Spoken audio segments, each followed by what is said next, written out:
Welcome to the Voodoo Power Podcast. Welcome to Plates and Pancakes. We're sitting down today with Tony Holler. Coach Holler has been in the business of speed for well over 40 years. The son of a coach and a track athlete himself, he moved into the field as a chemistry teacher and a high school track coach. He has revolutionized the sprinting world with his Feed the Cat system, realizing that in most cases, athletes hated track. They were moving to other sports because something needed to change. Coach Holler is a member of the Illinois Track and Field Hall of Fame, and he has amassed a cult-like following and a system that gains converts daily. So welcome to the show, Coach. Well, thank you, Stephen. That was a nice introduction. Well, I hope so. I think it's fitting for everything you've done. So kind of to kick the show off, one thing I've found about you as I've researched you is you are very generous with your time and your content. You give a lot of stuff away. So obviously your desire to help athletes and help coaches is very important to you. When did you notice that a change needed to be made in athletics and track specifically? Yeah, I was 40. I was born in 1959. In 1999, I call it my epiphany. You know, in storytelling, I just read a book called The Science of Storytelling, and they call it the ignition point of a story. And at that time, I'd been around for 40 years. My dad was a coach. I went everywhere with him. I have two uncles that were not only head football coaches, but career head football coaches, Hall of Fame coaches, that type of thing. And they were both my mom's brothers. So my family was just thick in it. And so, you know, back in the 60s and 70s, everybody wanted to be Lombardi. You know, I mean, that's who we were. We were tough guys. You know, we were autocrats. We were guys that, you know, if a player talked back to you, he would regret it. You know, like that type of you know, and things have changed. And in 1999, my son, who was a terrific athlete, could dunk a basketball in the 8th grade, said, "Dad, I think I'm going to play baseball in high school. I don't want to run track. Track sucks." And I said, "It does, but," and that was kind of my epiphany. You know, it's like, it does, but it shouldn't. and so I just looked myself in the mirror and said, you know, it's going to be non-negotiable. It may not happen overnight, but I'm eventually going to get to the point where kids say that track practice is the best part of a kid's day, of their day. And so everything I've done since then is to try to make track unsuck. And of course, I was a football coach too. And so that was my goal there. And, you know, I was a basketball coach in my early years, but not once I ever get to coach basketball as a Feed the Cats basketball coach. And I wish I would have, but, you know, as a Feed the Cats chemistry teacher, you know, I told my kids on the first day of chemistry, this is going to be your favorite class in high school. And that's a tough statement to make, especially about chemistry. You're right. I mean, most people are like, oh my God, chemistry was the worst. But when I said that to kids on day one, they leaned into me. They kind of like, I kind of like this guy, you know, like, God, do you think it really is going to be a good class? And then I had to spend my entire year trying to live up to it. And if I didn't live up to it, I had to apologize. Like, hey, this week's going to suck, you know, because we have to do electron configurations. And I swear we'll blow something up on Friday or something, but we have to get through this material. And I just think they appreciated it. They knew that I cared about them. And it really became kind of a kid-centered thing. And what I found out was that kids started performing better because of my new way of looking at things. And that actually, you led right into my next question, because me and you had emailed back and forth a little bit about this. And I mean, you come from a family of educators. You and your wife both are educators. Between the two of you, you have over 70 years experience. How do you carry that system into the classroom? What does that look like? Well, you know, there's a couple fundamental things about Feed the Cats. One is it's performance-based. We don't care about tradition. That we are out to win. We're out to win the game. Winning is more important than tradition. And and performance is much more important than hard work. And for so long in our country, it was, or I guess in life in general, is that we got to really make things hard on kids because life was hard. And that was kind of the fundamental thing through school and through sports. I mean, baseball teams, that really, baseball is not a hard sport, but they would run baseball players and until they hated it. And so basically in the classroom, all I cared about was performance. I didn't care about teaching bell to bell like teachers are taught. I didn't care about everything they've taught teachers forever, that you got to keep kids busy. If they're not busy, they're going to give you trouble. Well, if you keep them busy for 55 minutes, that's called busy work. That's not performance. That's activity. That's not achievement. John Wooden said, never mistake activity for achievement. Or is it that word? Never mistake achievement for activity. Maybe it goes both ways. But we are not just going to be doing meaningless stuff. So we may not start my class for 5 minutes. We may be talking about something that happened yesterday. We may quit my class with 10 minutes to go and talk about something else. Other times, we're just full of really important stuff, maybe, that we just have to get in that day. But it was a way that we wanted to make school fun. Not fun in a joking, grab-ass type of way, but we wanted people to look forward to our class. When I talk about our class, my wife's class, my class, she taught second grade. And I think that all these people that talk about how soft kids are today, they're almost hateful about kids. And it just makes me want to punch these people, because the kids I'm around are not awful. They are really good at what they like, and they're obsessed with what they love. So what we have to do, instead of feeding them stuff they don't like to eat, we need to find things they like, or make the things they need more likable. And so I did that in chemistry, and I did that in track practice, and I still am. And that's why you say, I've been very giving of my time. I am, because I'm not a religious guy, but I kind of approach my stuff kind of like an evangelist preacher, and when I talk, it's kind of like a tent revival, because I want to change people's lives. And kids only get one chance to go through things. And if we're just making it awful for them, and they hate school, and they hate their practice, and they don't like their teachers and their coaches, I don't think they're going to perform for us. And so it really does get important, to me at least, that we change the thing. Instead of my way or the highway, it's like, let's go get this done. Let's get this done, and let's win in the classroom too. No, you found a way to meet the kids where they're at, and give them something that they could use, but also something they really enjoyed. And that's not as easy as what a person might think.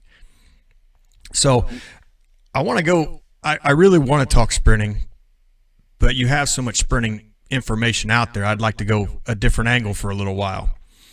So I have the gym here. I deal with some kids that come in, and I deal with some other kids. I talk to people wherever I'm at, and that was the consensus I got from kids. They ran track to be better at football or another sport. And what they found happened was they come out of track slower and injured. So it hurt their other sport. It didn't do what they wanted them to do.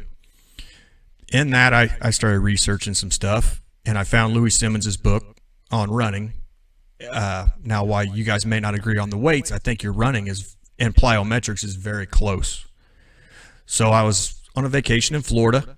I was researching the book in the mornings and the afternoons when everybody was kind of asleep, kind of trying to develop a system, and it dawned on me, hey, how could you do this for wrestlers? Wrestlers are notorious grinders. And at 27 years old, they look like old men. They're beat up, they're sore, they're hurt. How could you take your feed the cats approach and put it in a wrestling room? I've had, I would say, between 10 and 20 really strong inquiries about how do we do a feed the cats wrestling. And for a long time, I was kind of like, because I have no wrestling background, it's kind of like, this is out of my league. I can't do this.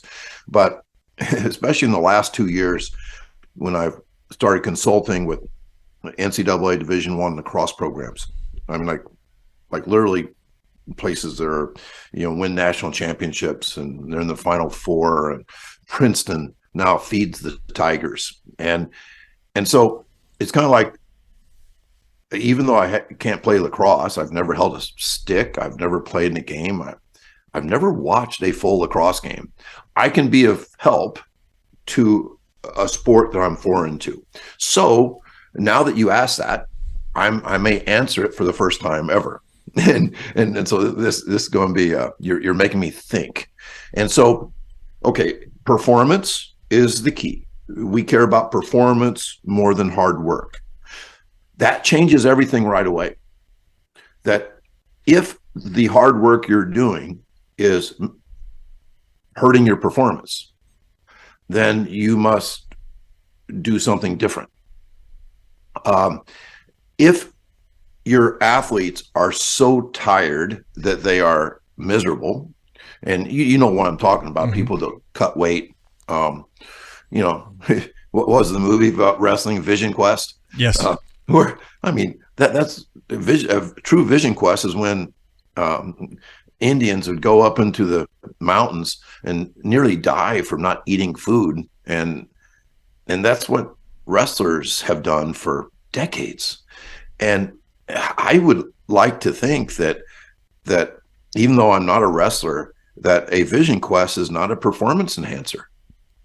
If you're not eating and you're dehydrated to make weight and you're spitting and wearing trash sacks to sweat more, and a lot of those things have been addressed in the last 10, 15 years, but it's still a sport that I see people, it's kind of like, how hard can we work these guys every single day? And so I believe in everything we do that there is the Pareto principle. The 20% of our work produces 80% of our results. And somebody asked me one time, is that scientific? And no, it's just kind of an idea. But it's a damn good idea. And basically what it's saying is that you need to look at what is truly making your kids great wrestlers. I would think it's speed and power. No, it's not sprint speed, because you're not sprinting in wrestling. However, sprinting, the faster you can sprint, the better the central nervous system becomes. And maybe you are quicker. Maybe you are more explosive. You can express your strength faster. So if that quality is important, let's do things that really improve that quality. And one of the things that really improves that is your amount of rest, recovery, and sleep. And most wrestling programs don't talk a whole lot about rest, recovery, and sleep, and they should. It is the foundation of all performance. I mean, you and your job, a school kid, going to school, if they're not sleeping well, they're not going to perform well the next day. So I think it's really important that we look at the things that are the most important. As a basketball coach, I used to visit Bob Knight back in the 80s. And he was such a spectacular teacher and coach back then. Is before he turned kind of weird, kind of mean. But Bob Knight told me one time. He said, Tony, you got to look at everything you do, and say, is this helping me win games? And I'll never forget it. Is this helping me win games? And I thought about some of the drills we did that looked kind of interesting. It made me kind of look like a good coach or something, and say, that's not doing a damn thing to win games. Mm-hmm. And so in basketball, what wins games? Well, let's start with shooting. Number two, let's start with preventing the other team from scoring. Um, let's go to number 3: the ability to move the ball without turning it over, and then start really focusing on those essentials. I love the book Essentialism, where it says, let's do less, but achieve more. Let's expand that 20% that Pareto talked about, creating the 80% of our results. And if you are in that tradition tribe, and it is a tribe, it makes us feel secure. If you're in that thing where you just say, trust the process, this is the way we do it, this is the way my coach used to do it, this is the way other coaches do it, then you're never looking at things and saying, that needs to go, and that needs to go, and that needs to go. And when you say those things, you don't have to replace them, because you don't, as a coach, you don't have to practice 2.5 hours. We had a 45-minute practice tonight. That's all we went, 45. And tomorrow, if it takes 60, we'll go 60 or 75 minutes. So we are not going to fill. We are going to focus on the things that really matter to performance. And like you said previously, it's easier said than done. And you have to talk to other people who are thinking like that. I call them rebel talents. You need to find rebel talents out there that are willing to just not repeat the same crap year after year after year, but instead they're out reading crazy stuff like Feed the Cats propaganda and saying, man, what really does matter in wrestling? And even though I can't really tell you all the things that matter in wrestling, I bet somebody that was a great wrestling coach could tell me that. And then we could sit down with that guy and say, let's look at your practice and see if you're accomplishing the improvement of those things. He may find out that he's doing a lot of stuff that may be counteracting the stuff that he wants done. So I don't know if that's a real satisfying answer, but I think we're going in the right direction to creating. Oh, and then one last thing. Somehow wrestling coaches really sell wrestling to their athletes. I mean, it looks miserable to me. It looks like something I wouldn't do in a million years. But the people who wrestle are proud of it. And they, in a way, they love it.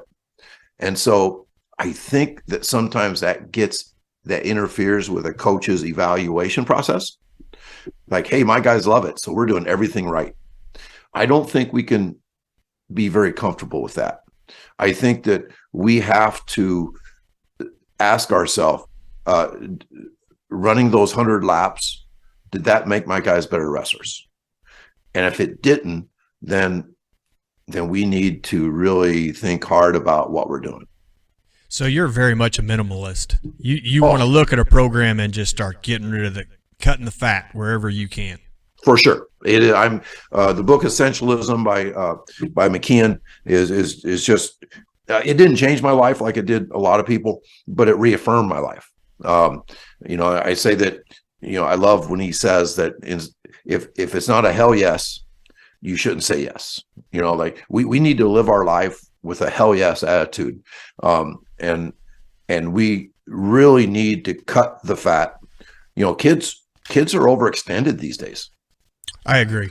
I mean, so many coaches don't have high school kids yet. They're not, because coaches, coach 8 years now and get out of it. And so they never really see sports through a kid's eye. And I mean, I had 4 kids, and that they would go to practice and sometimes, 3.5 hours and come home miserable. Now they still look forward to the games. And I'm sure if the head coach say, do you love this? They say, oh, I love it, coach. Because that's what they're taught. We were always taught to say we love the sport and, oh, we love the hard work and it's making me a man and blah, blah, blah. But I think that we need to do better for kids. Yeah, I agree with that 100%. Now, I did hear you talking in one of your videos the other day, and I thought it was a great way to look at something. And I'd never really thought about it. I'd talked about it, but I guess I hadn't thought about it on the level that you were expressing. So in the summer when we're getting kids ready, kids are in the gym, in and out all the time, if they're not putting back into the weight room what you're putting into them, it's a drain on you personally as somebody that's trying to help. And you talking about your program, you found a way to keep the kids engaged, and they actually carry the program, and you can leave and you're not near as drained. Is that kind of what you were getting at? Or I don't want to put words in your mouth, but Yes. How were you able to do that? Just by minimalizing it, or was there more that went into that? For a long, long time now, I've said, I think even before I was a Feed the Cats coach, said that the great teams inspire their coach. They don't wait for the coach to inspire them. And I think that to be true. I don't care if it's professional, college, whatever, that great teams inspire their coach. But I will say this, that if you create a program where your practice is the best part of a kid's day, your kids will show up with enthusiasm. Enthusiastic kids do not have to be pushed. They don't have to be chewed out. They don't have to be belittled for a lack of effort. I can't remember the last time I told a kid, you didn't give me a good effort on that. Because my kids just come, and of course they don't have to do a whole lot, so because we do so little, and because I tell kids that every team in America works harder than we do, that is kind of a message to them that, well, gee, if we're not going to do all that everybody else is doing, we have to do it better than they do. And I'm like, yeah. And this is not new. Steve Jobs said that if you truly love something, you don't have to be pushed. The vision pulls you. And I just feel that way, that if kids feel that vision pulling them, then they don't have to be pushed. And the great thing about a coach is that they get to leave practice with a bounce. They're inspired. They can't wait to go home and become a better coach that night, and then show their kids an even better, even more fertile ground to grow. And this, I call it my endless feedback loop, that if they inspire me, I become inspired to be a better coach, and then I become a better coach, and they get more inspired, and it just win. And it just is so exciting. But just picture that coach that had to chew kids out and yell at them and be mean and push and like, oh, okay, we're do conditioning right now. We'll do conditioning for an hour if you guys they don't go home very nice. I don't think they have a great night with their wife and little kids. I think they go home mean, miserable. And then they drink too much at night, and then they wake up with a hangover and they have to go do it again. And that's why coaches don't coach as long as me. I'm in my 42nd year, and I'm almost overly excited right now about my track team. We're not going to be state champions, but I am so inspired by my kids, and I'm younger now at the age of 63 than I was when I was an old school coach at 23. That's hard to imagine. I don't look young, but I feel younger. I have more energy. And all that comes from just changing the way things are done. You could be 23, but if you're just training yourself every day, kids are a lot of fun. If you can find a way to have them be fun, well, then they can invigorate you. And even at an older age, you feel younger. That's exactly right. And I think, it's an epidemic now of burnout. Yes. With coaches. I mean, and here's another Feed the Cats thing. This is one of my favorite stories. There's a football coach in Southern Illinois, St. Louis area, who installed a Feed the Cats. He says, I was the most old school jerk ever. I was a meathead, Neanderthal, blah, blah, blah. But he went to Feed the Cats. And he actually got a letter from the wife of one of his assistant coaches saying that Feed the Cats saved their marriage. Because practices weren't 3 hours anymore. They're 2 hours or 90 minutes. They no longer had 5-hour meetings on Sundays with the coaches. They no longer had to show up the morning after a game Saturday morning, 7 a.m. and run the kids. That's kind of happens in some places. But instead, they let the kids sleep in on Saturday, let them sleep in on Sunday. They come back Monday chomping at the bit, can't wait to have a great week of practice. And so all these things, gave this lady's husband more time at home. He came home happier, more inspired. He had better weekends, and it saved their marriage. And so, this stuff is important. I mean, like, kids need good coaches. They don't need burned out people that leave the profession when they're 35, and then replaced with some knothead 22-year-old that thinks they're Lombardi. We need to do better for our kids than that. But listening to you talk, this is so much bigger than just sports. I mean, this is a philosophy that's carrying over to people's at-home lives. You can really change a lot of stuff with the philosophy. If it's just fluff, get rid of it. You don't need it. You could do something else. Yeah, I've seen things, like, how on Twitter now all these people are doing, they're like, I don't know, they life coaches and things like that. And, there's a thing that the Bloom puts out. It says that work like a lion, sprint and rest, sprint and rest. It's kind of like that thing about, if it's not a hell yes, don't say yes. I read a book called Groundedness by a guy named Brad Stolberg. It's fabulous, just fabulous. And he talked about writing, and he said, quit when you're on fire, when you're writing really good.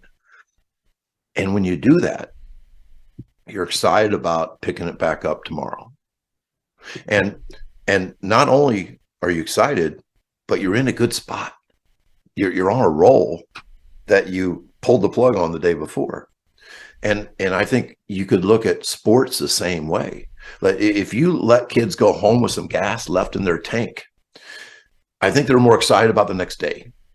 And maybe they pick up at a high point the next day. But that's, as you know, that's not tradition in sports in America. It's kind of like, we're going to run all the gasoline out of you, and then we're going to teach you how to play on fumes. And you will be really tired, but life's hard and practice is hard. And we're going to practice really hard so that the games are easy. It's one of the things my dad used to say. We're going to practice so hard that the games are easy. And even though my dad was a great coach, I've totally flipped it. I say, let the games be the hardest thing you do. In practice, let's really play at a high level. Let's practice at a high level. Let's go home before we are spent, so that we can pick up the next day, so that when we go to sleep at night, this is a funny thing. I remember this just popped in my head.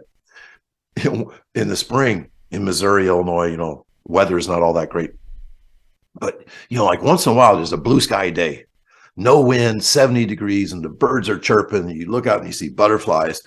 And I used to think to myself, if it wasn't for track practice, this would be a really good day. I don't think you can be real good in track if practice is the dark cloud of your day. Yeah. But that's traditional and accepted. And I refuse. That's a non-negotiable for me now. If that's the way I had to coach, I'd just sit home and read. I'm not going to coach anymore. Now, the one thing you were talking about there is the competitiveness you get. Now, do you find, I've heard you talk before on how much you track. Everybody knows what their numbers are. They know what the PRs are. They're competing every day. Do you think that is what brought your level of competitiveness up, as kids are competing every day? I think so. It's really strange. Our human DNA, two of our strongest things, and this comes from, picture 40,000 years ago, like caveman, primitive man, Indians.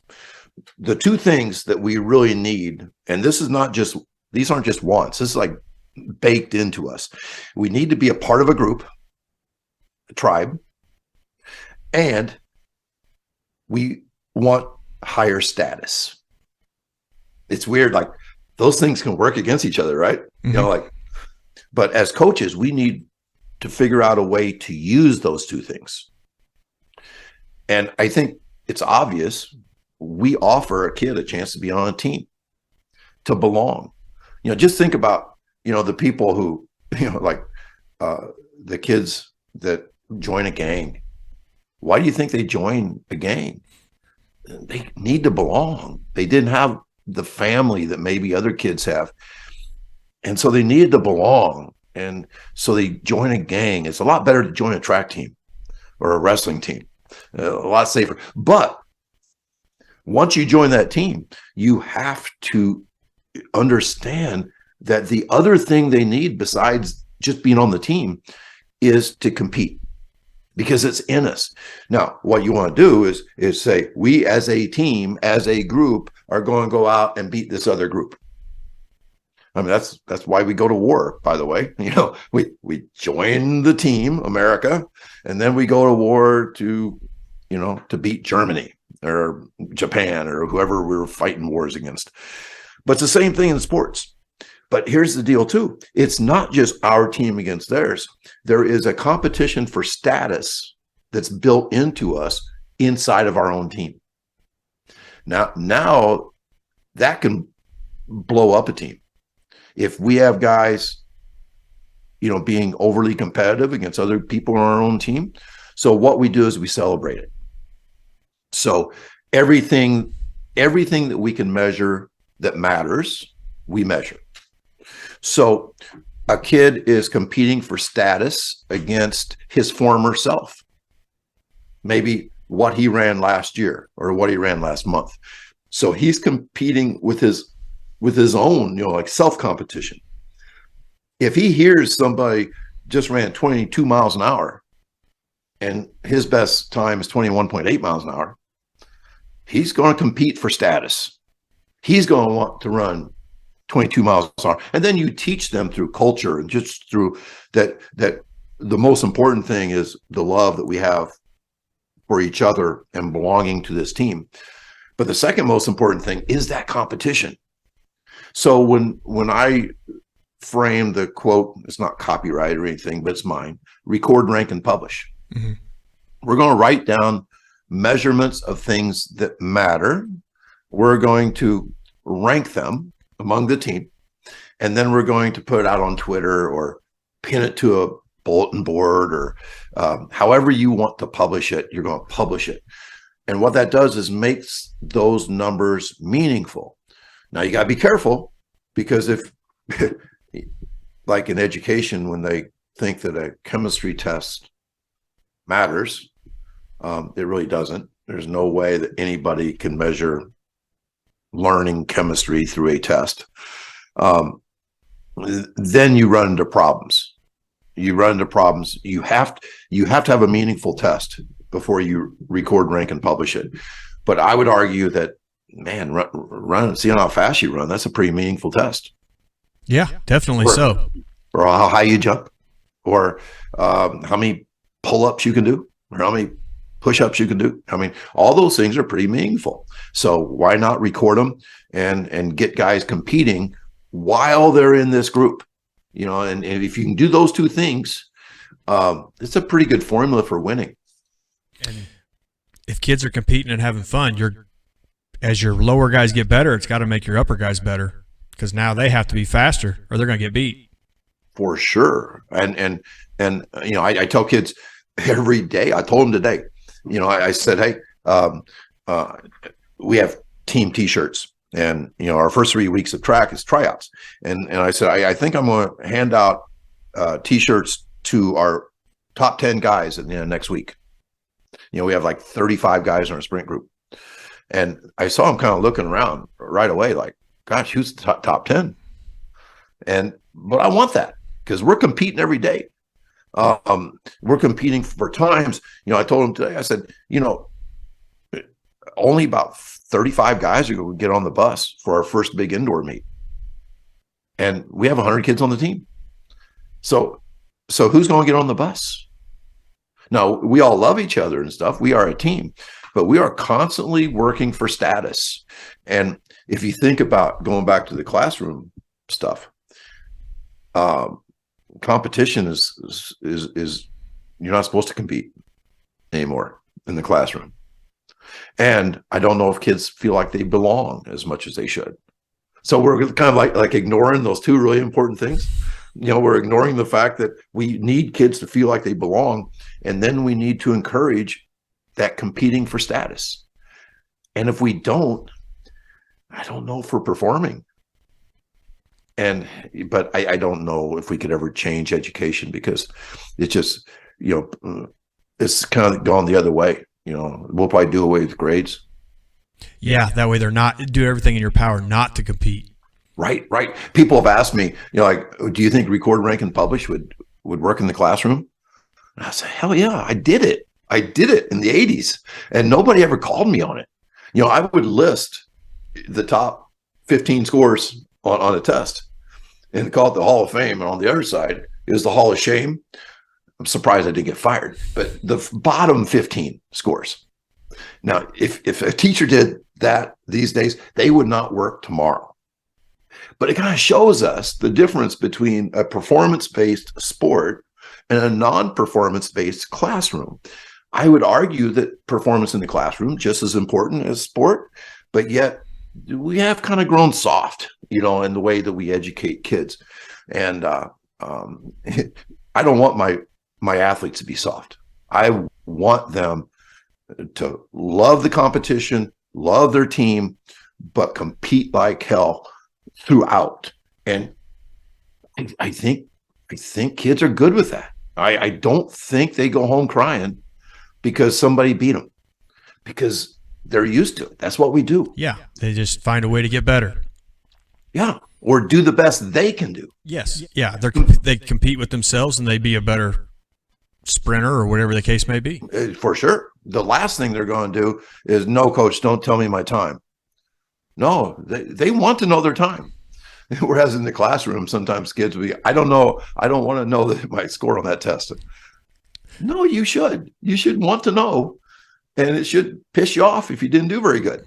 And do better the next time. That's what we do. Yeah, just every day's a process to get better. Yep. Now, way back in the conversation there a little bit ago, you were talking about jumping. I know in the research I've done and the videos I've watched of you, that plays a huge part in sprinters. I've read that, from very reliable sources, that the higher your box jump is, the faster you're going to be.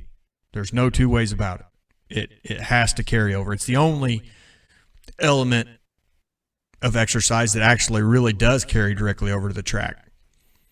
Now, I could be wrong on that, and if I am, that's fine. We'll talk about that. But how much emphasis do you put on your plyometrics in your jump? A lot. I upset weight room people often, and if we talk long enough, they won't punch me. But I say there's nothing in the weight room that directly improves speed. Mm-hmm. I think strength is good. I think we need to be general in the weight room. Let's get strong. There's no such thing as sport-specific lifts or speed-specific lifts. And they always want to argue. They really want to believe that everything good in athleticism comes from their weight room. And I understand that, especially people who have invested in a weight room.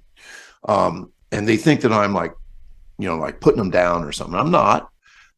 So they'll argue that cleans, like if you move the bar fast, that improves speed. And what I say is that's conjecture. Maybe sometimes that is true, but here's the deal. There's nothing in the weight room that a fast guy does well and a slow guy does poorly. I've seen slow guys who could clean really well, and that's good. Strength is good, explosive lifting is good, moving the bar fast is good. So if there's nothing directly in the weight room that improves speed, is there other exercises? And I call my exercises my X factor stuff. And the most important thing is the ability to jump and react to the ground. It's not just how high you can jump, even though that's overall. If I see a 5'10" kid dunk a basketball with two hands, I'm offering him a contract for a track. I mean, like what do I have to do to get you out for my track team? Because I know he's fast without ever watching him sprint. the ability to jump really high and explosively is a great direct thing between jumping high and speed. But if he can jump high and bounce off the ground and jump high again, that's even more so. That's one of my favorite things. The ability to react off the ground. I just call it bounce. Mm-hmm. The 5 things, my 5 things, and my 5 things are mine. Snappiness, that's the ability to quickly go from your leg behind you to in front. Trail leg to front side leg. And that snappiness is elasticity. I like the word snappy though. So sprinters are snappy, so we try to do exercises that look snappy. Bounce is another one. That's the ability to hit and get back off the ground. When I think of bounce, I think of Dennis Rodman, who looked like he was on a pogo stick. He could go up for a rebound, tap it, and get right back off the ground in like a nanosecond and tap it again. That bounce, I think, is really, really important to a sprinter.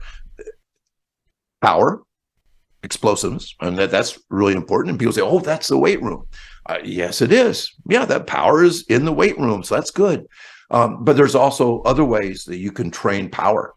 And I think you train power with plyometrics. So that's really important. And then I call it big split. That's the ability to, for your thighs to split apart. All good runners get great big in the front, and they get an angle between the 2 femurs of, like about 100 degrees, 105 degrees. So they're able to do a big split in the thighs. And then the last thing is central nervous system, just creating sprint habits. But getting back to, the things we do in exercises, all 5 of those things we try to get done when we are not sprinting. For example, today we did long lunges where we see how long we can lunge.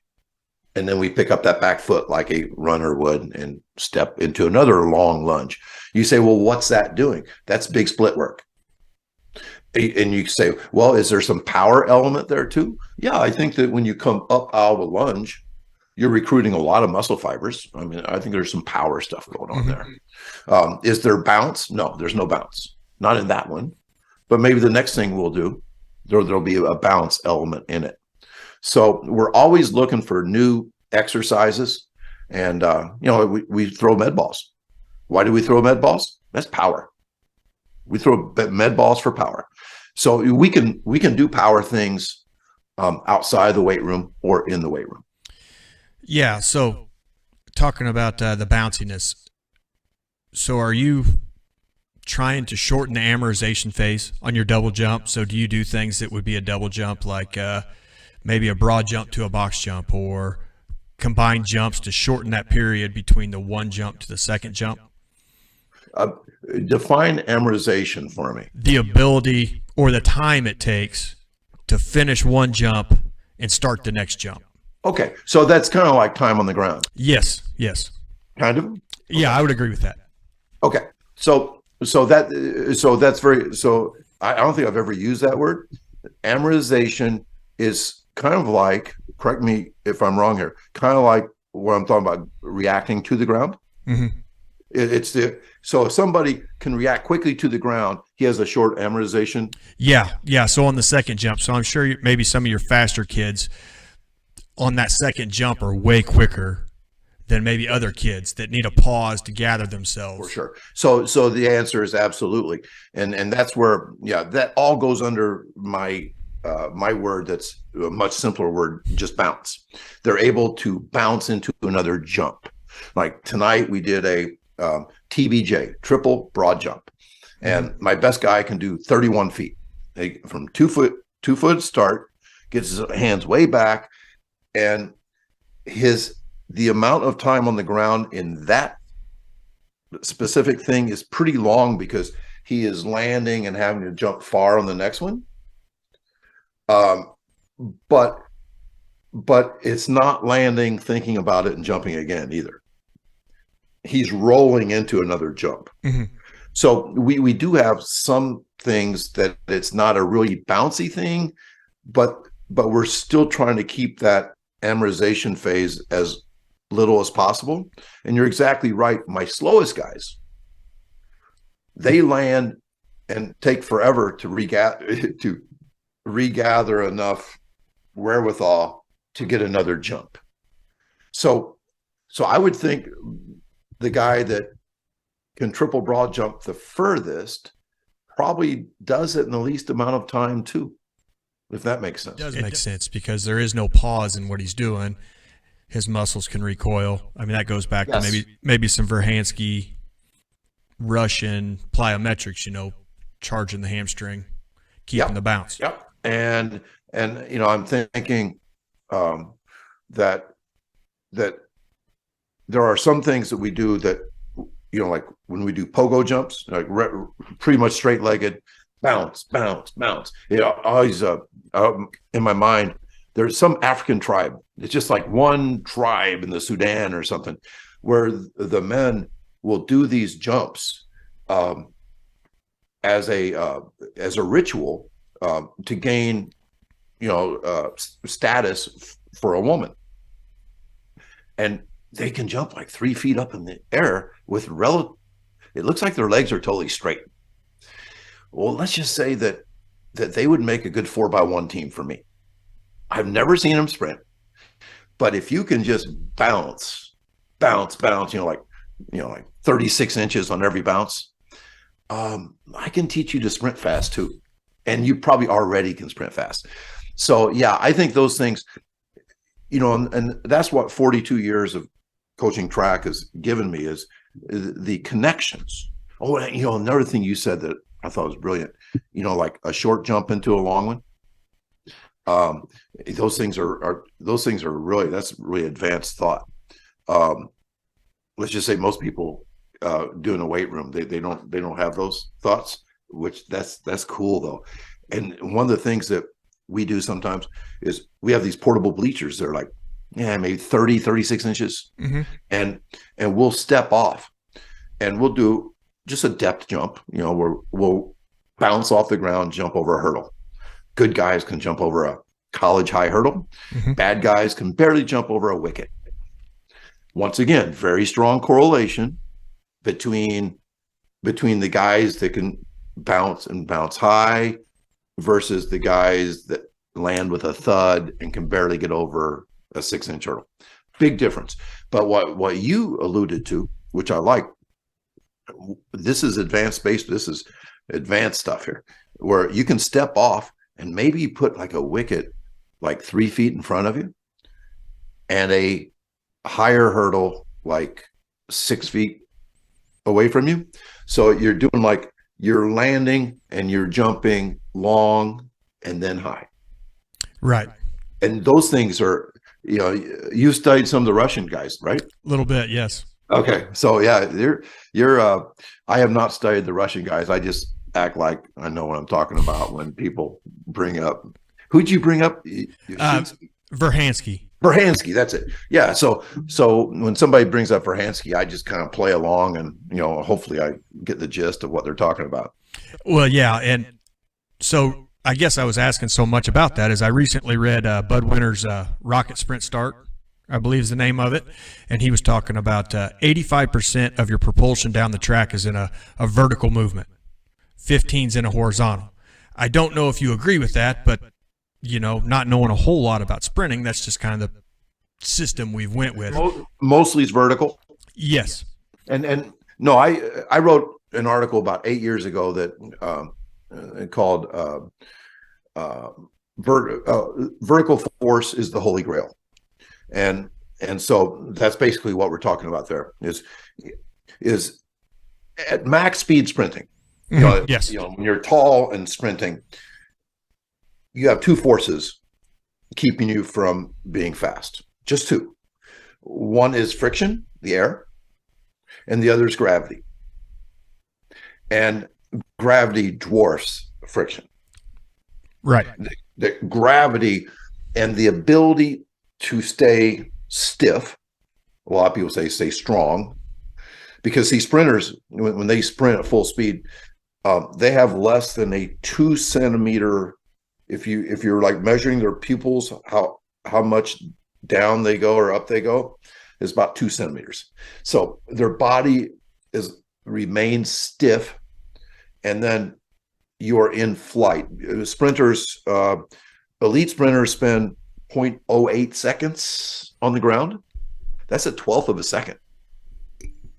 So if you took like 10 pictures of a sprinter, you may only get one picture out of those 10 where he has a foot on the ground, because he's in flight right at top speed. Now, it is also true that in the first 20 to 30 meters of a sprint, depending on how elite you are, your horizontal force will be much greater than your vertical force. So if you said like in an entire 100-meter dash that it was 85-15, I'm not sure. I'm not sure. But I mean, I would kind of say that in the max speed phase, when you're going as fast as you can, it might be as much as 95.5. Really? That wouldn't surprise me. Mm-hmm. I mean, you have just tons of vertical force. I mean, you're just trying to stay in flight. And so, but when you're coming out, you have like a foot on the ground almost all the time. Mm-hmm. Right. Your body's like 45 degrees, and we say be long and strong. We're not cycling the legs. Our legs are more like pistons, and we're just hammering back. And you can't be like that for very long. You're after some kids, after 3 or 4 pushes, they're pretty much upright. And if you're an elite sprinter, you're going to get a lot more pushes in. So during that early part, it's almost flipped the other way around. It's much more horizontal than vertical force. And that's why, people love to like push sleds, because you're working on those long, hard pushes, that horizontal force instead of the vertical force. Okay. That makes sense to me. And then you also touched on something else I was wanting to ask about. The beginning part of the race, the acceleration phase. Are you looking for your sprinters to carry that a little further before getting into top speed to stay away from the deacceleration part of the race? Do you feel like that carries over further to make them faster at the tail end of the race? That's absolutely scientific thought, is that the longer we can hold acceleration, the less time we have to spend at top speed. And you've read enough, I guess, that for sure, everybody, no matter who you are decelerating some late in the 100 meters, because you just can't hold that speed. Like nobody can hold that speed.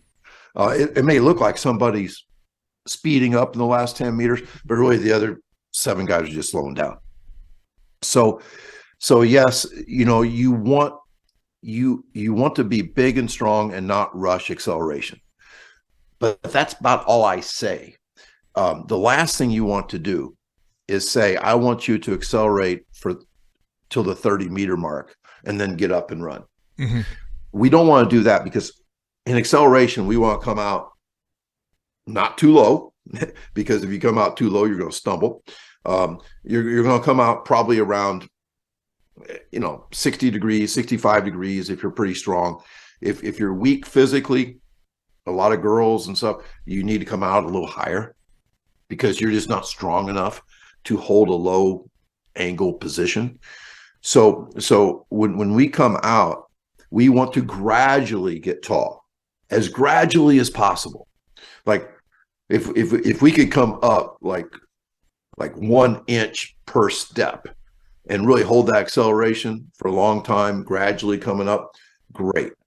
But if you tell somebody that they have to stay in acceleration, what they'll do is their bottom half of their body will be vertical and the top half will be down.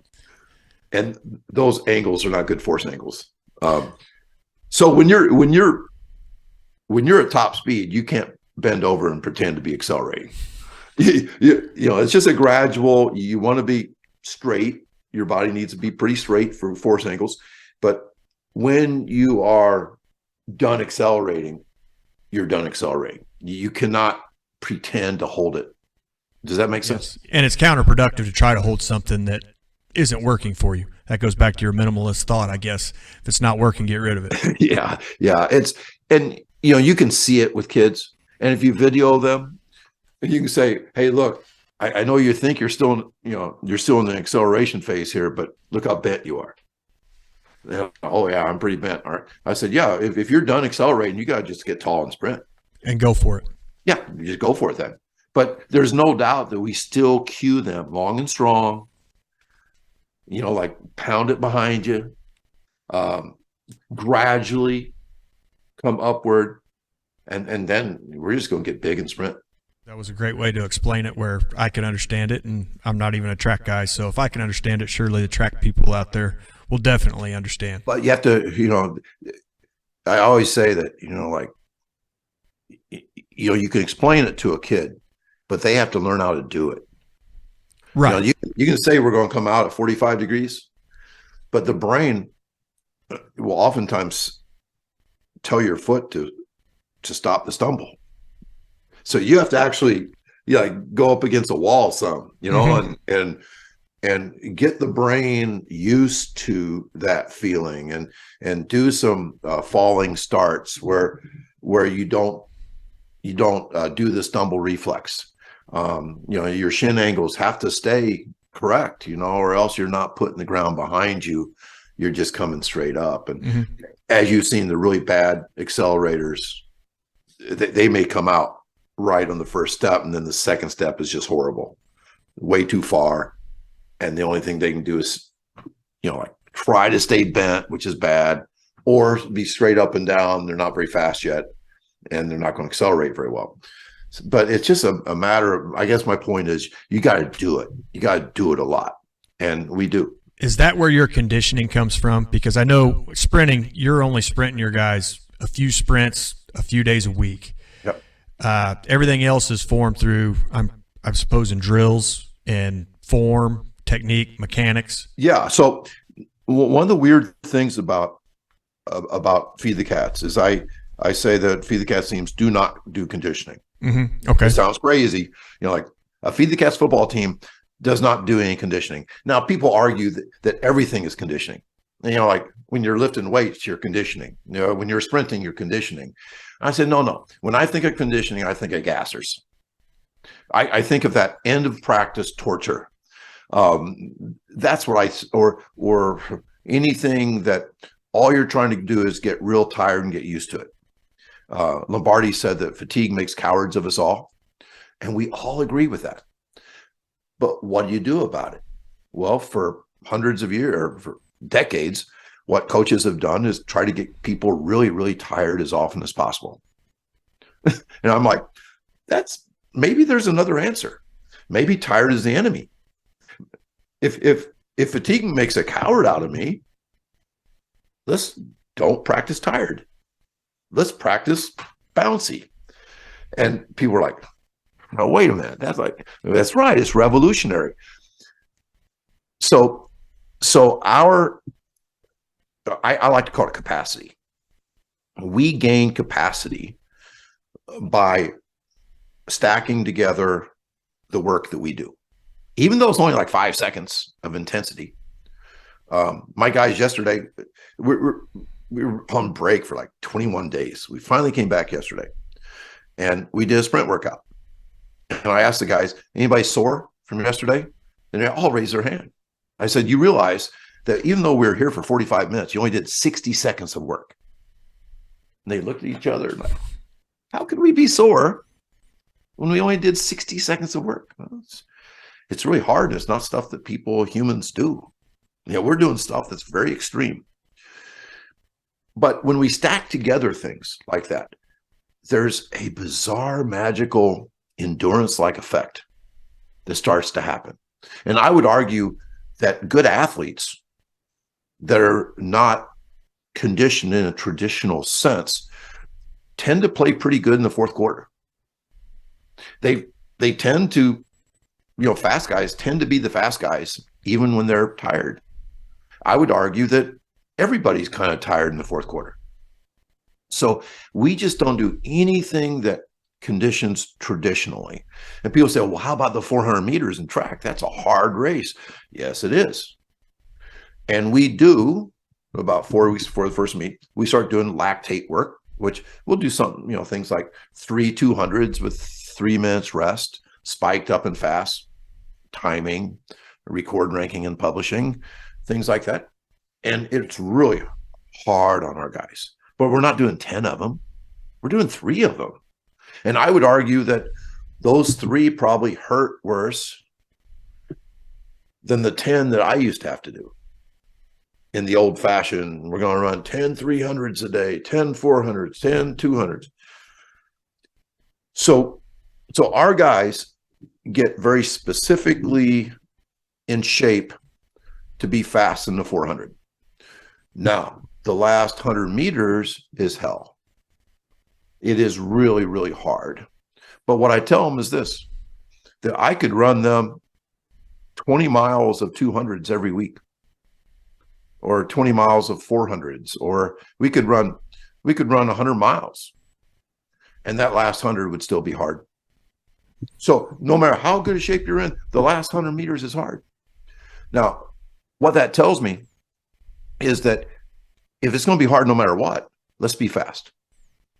Let's be fast. And that if I ran my guys 100 miles a week, they'd be so far behind at the 300 mark that the last 100 wouldn't matter. And there's nothing worse than something being hard and you're in last place. Like you have a chance, if you're leading or near the lead, to come up with a great effort and win the race. And so when coaches say, well, we work really hard to make the 400 easy, I'm like, it's never easy. And if it is easy to you, you're not running fast enough.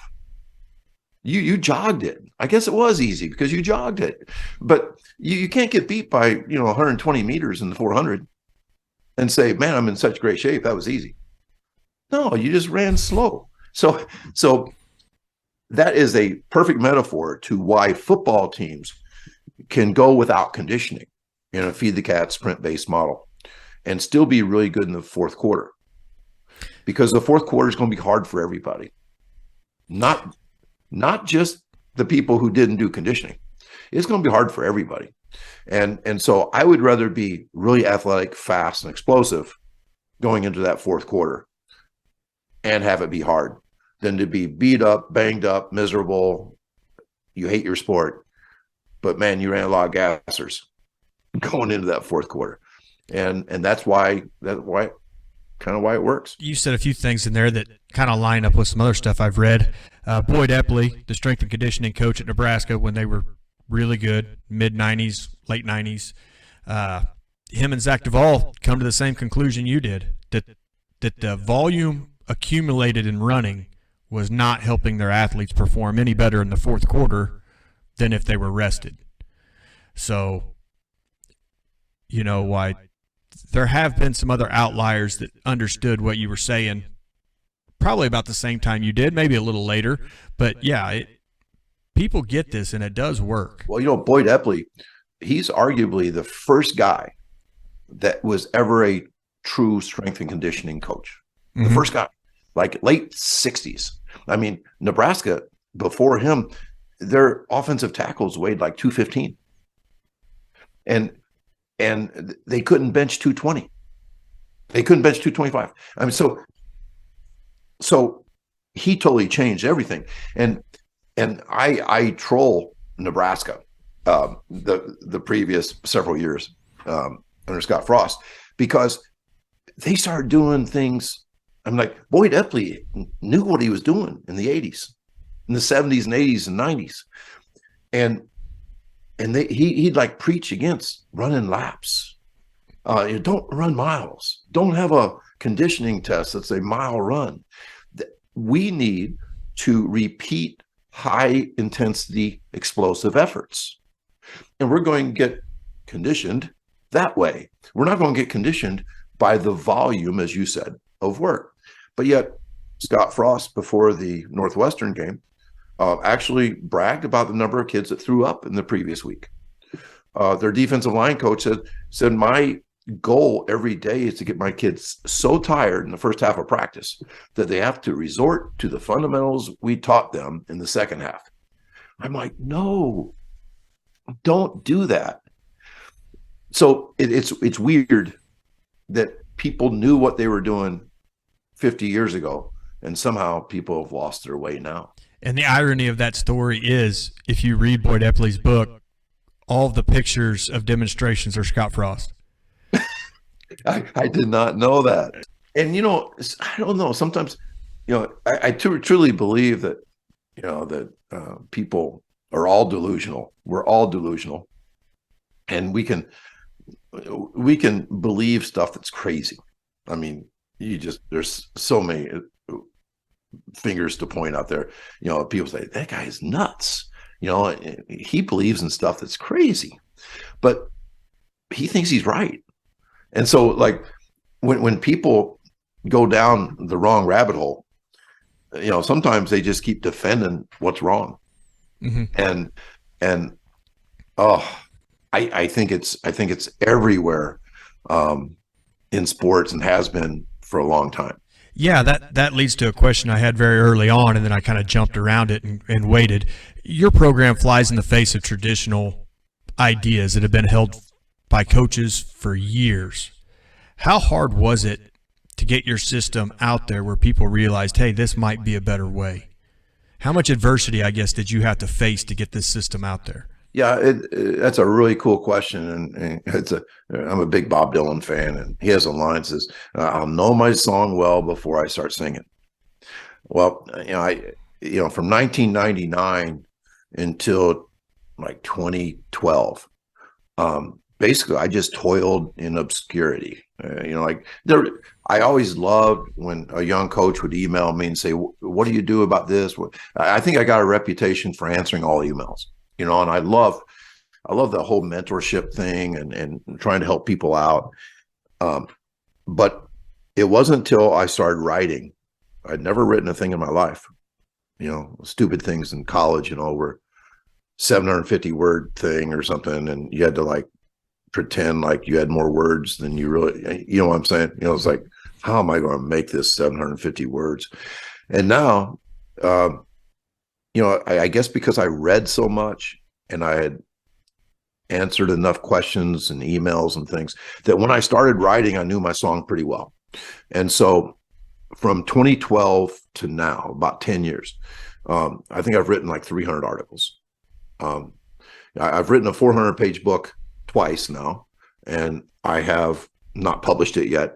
I think I'm going to start my third rewrite in early summer and put it out there. And so the reason why I was allowed to write is because nobody had to publish me, if that makes sense. You can publish yourself now. Right, exactly. 2012 was the time when I think I joined Twitter. And that was the time that, you could write a blog and you didn't have to buy anything. And I was paid $100 to write one of those 300 articles. The other 299, I got nothing from it. My wife's like, "Why are you doing this?" And I'm like, because for forever, I had a lot to say and nobody wanted to hear it. So now I can write, and if people don't want to hear it, just don't read it. So when I started writing, the stuff got out there. And the number one most read article in the history of our track football consortium is New Ideas for Old School Football Coaches. And it's interesting. I wrote that in late July, right before double sessions or football was going to start. But it was the first year that I was not going to coach football. And being an assistant for all those years, I had a lot of stuff build up in me. I'd seen a lot of crap. And so it was kind of like my manifesto. And it's been passed around now for 5 years, 6 years. And I mean, literally like 100,000 people have read it. And so that's how the ideas started getting out there. And I didn't think anybody would actually say, "I'm going to start feeding the cats in football," or "I'm going to start The code word for Feed the Cats football is sprint-based football. TCU's doing it. The Eagles are doing it. There's hundreds of high schools doing sprint-based football, where sprinting is your priority. How fast guys are really matters. And we want to keep them fast all year. And we want to keep them fresh and have a foundation of recovery and sleep. And that performance is more important than hard work. So I really didn't think it would happen, but it started to happen. Brad Dixon, a coach at Camp Point Central in Illinois. It was an old school Neanderthal meathead. He'll tell you that. And he read that and was like, God, this makes too much sense not to do it. And so he did it at a school of like 265 kids. And they've won like 88% of their games. And Rick Aaron at Leno Winslow, another school, about 300 kids, he has a 92% winning percentage and has won 4 out of the last 5 state championships. And people say, "Oh, that's little school," but then the big schools, some, not everywhere, but some big schools started trying it, just because it kind of made sense, and so that's how it got out there. And then we started that thing called the Track Football Consortium between me and Chris Corfist. Chris is, the smartest mad scientist I've ever known. He's the one that started RPR, Reflexive Performance Reset. And the two of us, you look back, we're running our 19th one in Sacramento, California, in February, 19 of them now. And we've had everybody from Stuart McMillan to Boo Schexnayder to Matt Campbell, the coach at Iowa State, you name it, Michael Boyle. We've had some of the biggest names in sports in the entire world, in sports science and stuff. And so all that stuff kind of made everything kind of snowball. And then, of course, podcasts. I maybe have been on 100 podcasts now. Really? I just like to talk. I've just enjoyed talking with you for an hour, Stephen, and so people listen to a podcast. We're starved now for conversation. I mean, people don't talk enough. And they're so careful about what they talk about. That's true too. And I'm not I'm kind of unfiltered, and I've enjoyed that. Be you. That's the way it's going to be the best. Yeah, and I apologize to people every day. Like, hey, I didn't mean, to say that about you. I love you, man. Everything's good, but yeah, because people don't get a chance to sit out on their front porch and drink iced tea and talk to another human, they listen to a podcast on the way to work, and so word gets out that way too. But I still think that. I know there's a lot of upcoming people, they're in their 20s and 30s that are wanting to be like an influencer or something. That's never been my goal. It just kind of happened. And I knew what to say, before I started saying it. And that helps. I'm not selling stuff I read about. This is stuff that I do. Yeah, you do it on a daily basis. You've seen it all, ins and outs. You definitely know it. Made all the mistakes, too. I've made so many mistakes. I could write a book on the mistakes I've made. And those may have been the best teachers. That's what got you to where you are now. Yep. When you wreck your car, you try not to wreck it again.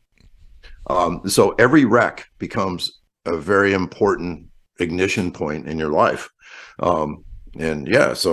So yeah, those car wrecks, and I would have never had those car wrecks if somebody would not have trusted me with the keys to the car. And so, some of these people just haven't driven their car enough to really understand the ins and outs and understand how much there's left to learn. Tons. Yeah, it never stops. I'm sure you research all the time to find a new way to be better. I'm always talking to people, and it's kind of like when I'm talking about the consortium stuff. What the consortium has allowed me to do is to be around people that are smarter than me, where like everyone in the room is smarter than I am, and I feel inferior, but I ask good questions, and so But you know, when I taught science, you know, kids all think that science is just coming up with the right answers on the test. So they just think you're supposed to learn the facts. I'm like, no, no, no. Nobody's ever gotten excited about learning the facts. What excites sciencey people is to know that we don't know anything yet. You know, it's like 90% of everything there is to be known, we don't know yet. That's exciting. And that's where I am, you know, at the twilight of my coaching career, is that I know that what I did last year, I'm going to be doing some better things this year. I'm sure of it. And 5 years from now, I'll look back and say, man, I don't think I did a very good job 5 years ago. Yeah, I can see that. It takes a lifetime to learn a lifetime, though. It does, and it's all okay. It's okay. You know, there's a saying that if you're not a little bit embarrassed by your former self, then you haven't evolved enough. You know, and I mean, I wasn't a bad coach 5 years ago, but I'm a better coach now. You know, because I've learned some things. Yeah, the evolution of a track coach, I guess. You got it. That is one you touched on it there earlier about how you like to talk and some different things like that. That was something I saw on your YouTube pages. It was just incredible. You took time to answer so many people's questions. You don't see that on YouTube. You don't see that the guy that made the video out there answering the questions the coaches are asking. There's some really dumb questions too.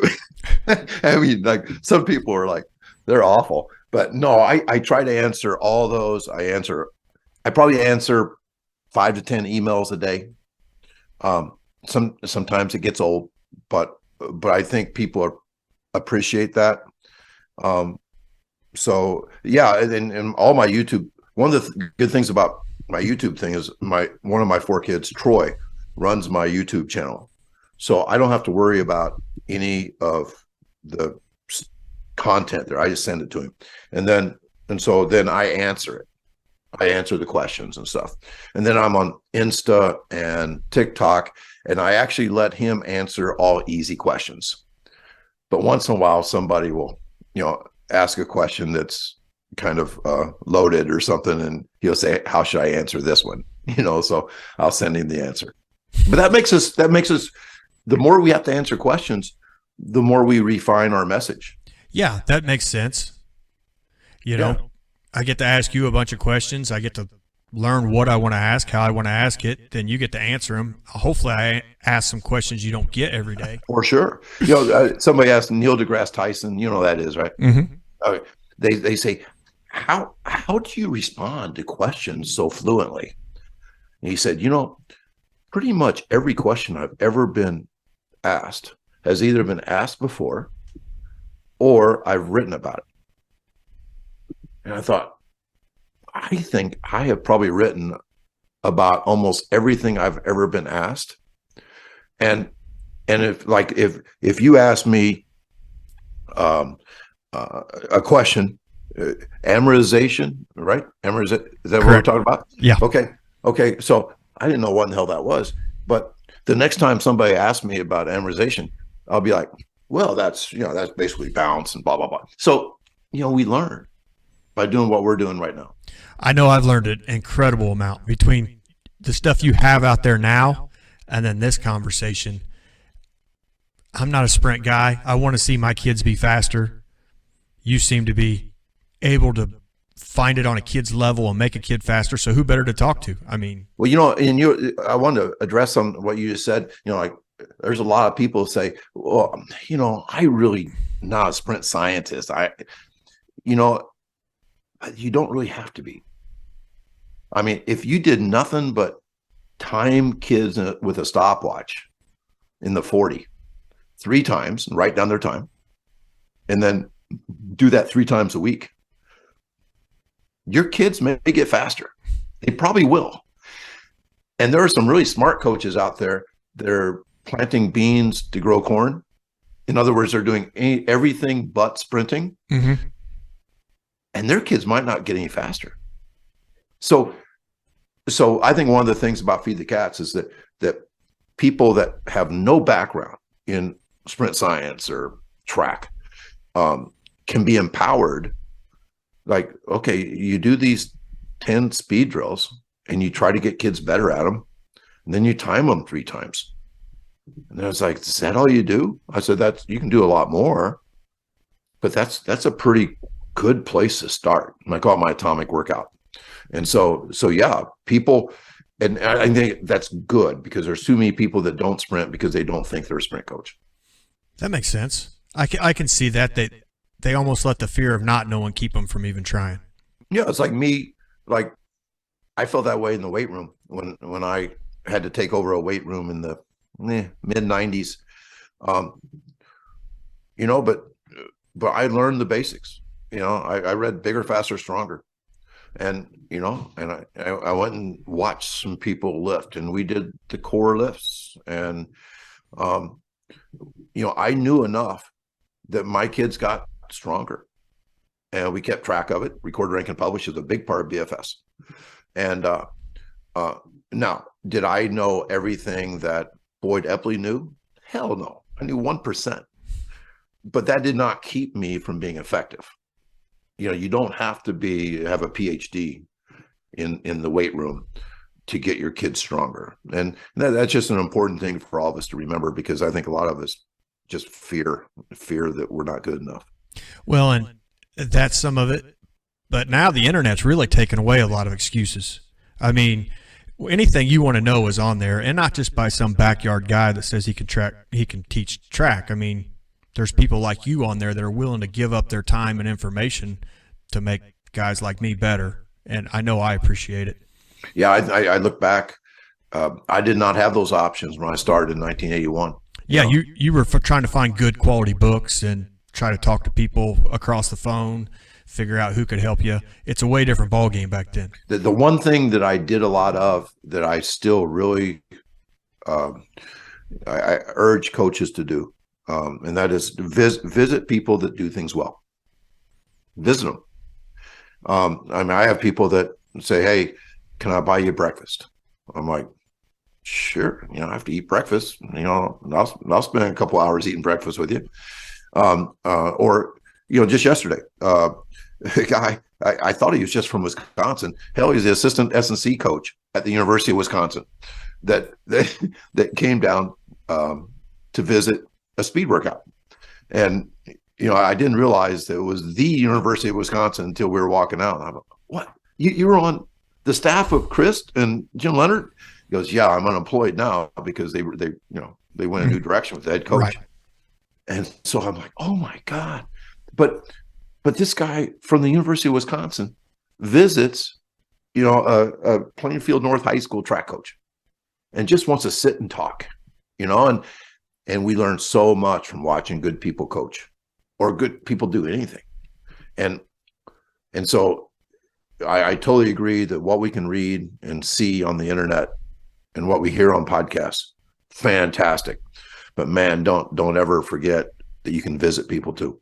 Yeah, and that's something that we're losing in the newer generation. As I find, even with my kids, they're more scared to talk to people than what we were, because there was no other way when we were. I mean, you're a little older than me, but growing up, there was no other way to talk to somebody. You had to go to them and talk to them. Yeah, that's why people don't date anymore. Guys don't know how to walk up to a girl and say, "Hey, how you doing?" People are. It's just weird that people don't talk as much. We're really busy, all those things. But man, you don't even have to be an outgoing person to say, "Can I come observe a practice?" I mean, I think I've spent over 100 hours in the basement of Chris Corfist. I just go sit and watch what he does with athletes, and I'm good at asking questions like, "Why are you doing that?" And he will answer it, and I'll say, "When did you start doing that?" or "Why did you start doing that?" And it makes him think, and 100 hours later, 200 hours later, he's like my best friend. It works well. It works better than what people think it does, because everybody wants a chance to tell you what they know. I think I tell people all the time that people are honored to be asked questions. Like honest to God, when I was a teacher, I would go through like entire months with nobody asking me about my track team or nobody asking me about speed training. So man, if I run into somebody that, that wants to talk my business, I'm like honored to talk.